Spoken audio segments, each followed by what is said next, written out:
ಈ ಕಾರ್ಯಕ್ರಮದ ಪ್ರಾಯೋಜಕರು A Shankar Shetty and sons, KR circle, Mysuru.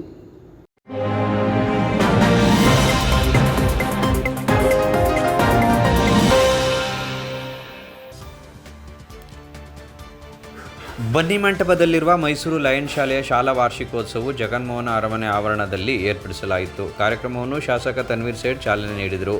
ಕಾರ್ಯಕ್ರಮದಲ್ಲಿ ಲಯನ್ ಜೆ ಲೋಕೇಶ್, PMJF ಖಜಾಂಚಿ, ಮೈಸೂರು ಲಯನ್ ಶಾಲೆ ಕಾರ್ಯದರ್ಶಿ, ಲಯನ್ಸ್ ಕ್ಲಬ್ ಆಫ್ ಮೈಸೂರು ಜಿಲ್ಲಾ ಅತಿಥಿ, ಜಿಲ್ಲೆ 317 G lion Shivakumar, chairman, Mysuru lion school, Javaregowda DDPI, Revanna BEO, lion BL Girish, Shivanna ಹೆಸರಿನಂತೆ ಇನ್ನಿತರರು ರೂಪಿಸಿದರು.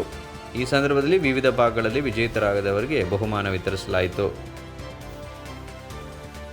ರೀಜನಲ್ ಚೇರ್ಪರ್ಸನ್ ಆದಂಥ ಗಿರೀಶ್ ರವರು, ಶಾಲೆಯ ಅಧ್ಯಕ್ಷರಾದಂಥ ಶಿವಕುಮಾರ್ ಅವರು, ಕಾರ್ಯದರ್ಶಿಗಳಾದಂಥ ಮೋಹನ್ ರವರು, ಲೋಕೇಶ್ ರವರು ನನಗೆ ಬಹಳ ವರ್ಷಗಳ ನಂತರ ಈಗ ಅವರು ಮನವಿ ಮಾಡಿಕೊಂಡಿದ್ದಾರೆ.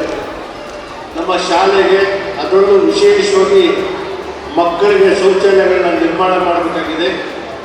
ನಿಮ್ಮ ಶಾಸಕರ ಅನುದಾನದಲ್ಲಿ ನಮಗೆ ಏನಾದರೂ ಒಂದು ಅನುಕೂಲ ಮಾಡಿಕೊಡಿ ಅಂತ ಹೇಳಿ ನಾನು ಈಗಾಗಲೇ ಶಿವಣ್ಣವ್ರಿಗೆ ಹೇಳಿದೆ. ಅದಕ್ಕೆ ಅಂದಾಜು ಪಟ್ಟಿ ಎಷ್ಟಕ್ಕೆ ತಯಾರಿಸಿದ್ದೀರ ಅಂತ.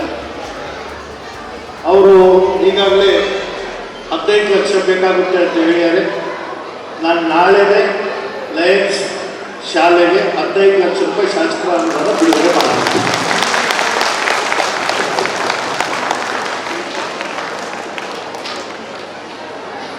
ಬಹುಶಃ ಶಿಕ್ಷಣ ಕ್ಷೇತ್ರ